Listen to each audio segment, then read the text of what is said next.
लातूरमध्ये commercial gas विक्री जी आहे ती पूर्णपणे ठप्प झालेली आहे, बंद करण्यात आलेली आहे आणि त्यामुळं लातूरचा जे काही हॉटेल व्यवसाय आहे तो पूर्णपणे बंद पडल्याचं चित्र आपल्याला पाहायला मिळणार आहे। आता 24 तास पुरेल एवढाच जो काही गॅसचा साठा आहे तो हॉटेल चालकांकडून आहे, त्यामुळं मोठं संकट जे आहे ते हॉटेलच्या व्यवसायावर येऊन ठेपलं आपल्याला पाहायला मिळतं। आज जिल्हाधिकाऱ्यांसोबत हॉटेल व्यावसायिकांची बैठक झाली, मात्र काहीही पर्याय निघालेला नाही, कसलाही निर्णय झालेला नाही।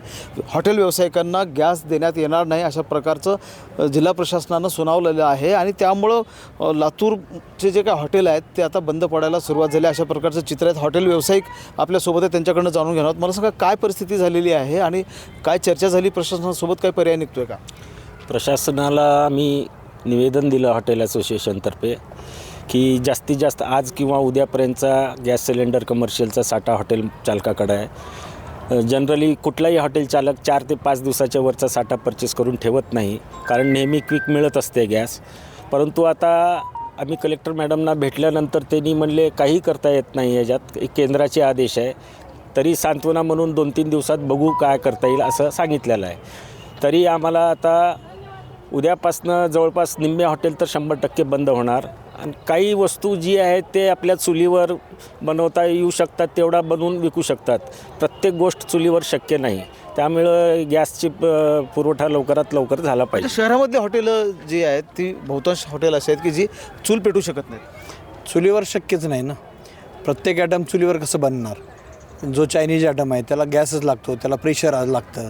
पण ह्या सगळ्या गोष्टीचा परिणाम जरी आमच्या व्यवसायावर झाला, पण सगळ्यात मेजर ही जी इंडस्ट्रीज आहे त्याच्यामध्ये एक असणारे कामगार, साधारणपणे एका हॉटेलमध्ये कमीत कमी 10 आणि जास्तीत जास्त 100, काही मोठ्या मोठ्या हॉटेलमध्ये तर 150-200ची कॅपॅसिटी आहे। ह्या सगळ्यांची जर संख्या काढली शहराची तर किमान 8-9 हजार 10 हजाराच्या कामगारावर संकट येणार आहे। ते खूप मोठं भयानक संकट 2 दिवसानंतर येणार आहे। शिक्षणाच्या निमित्तानं, हॉस्पिटलच्या निमित्तानं लातूर किंवा व्यापाराच्या निमित्तानं लातूरमध्ये येणाऱ्यांची संख्या मोठी आहे आणि ते सगळे हॉटेलवर अवलंबून असतात आणि अशा स्थितीमध्ये जर हॉटेल बंद झालं तर जेवणाची सुद्धा म्हणजे 2 वेळच्या लोकांची अडचण होणार आहे। युद्धाचा परिणाम भारतातल्या आणि महाराष्ट्रातल्या लातूरमध्ये देखील म्हणजे लोकांवर होतो आहे।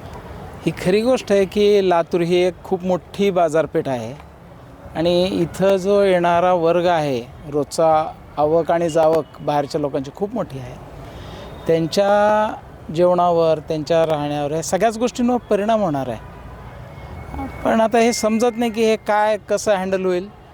पण जसं प्रवीण म्हणाले की कामगारांची संख्या खूप मोठी आहे आणि कामगार जर घरी बसला तर हे देखील एक फार मोठं नुकसान आहे, त्या कुटुंबाचं नुकसान आहे।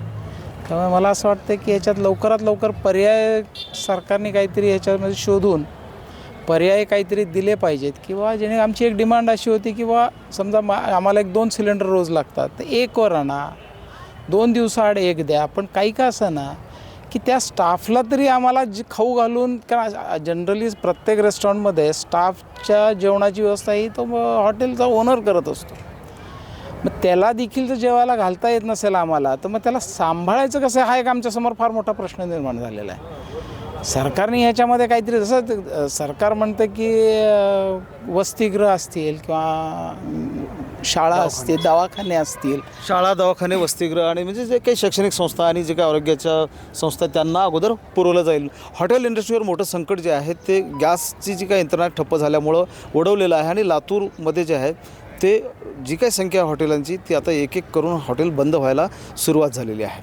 महेंद्र जोंधळे, TV9 मराठी, लातूर।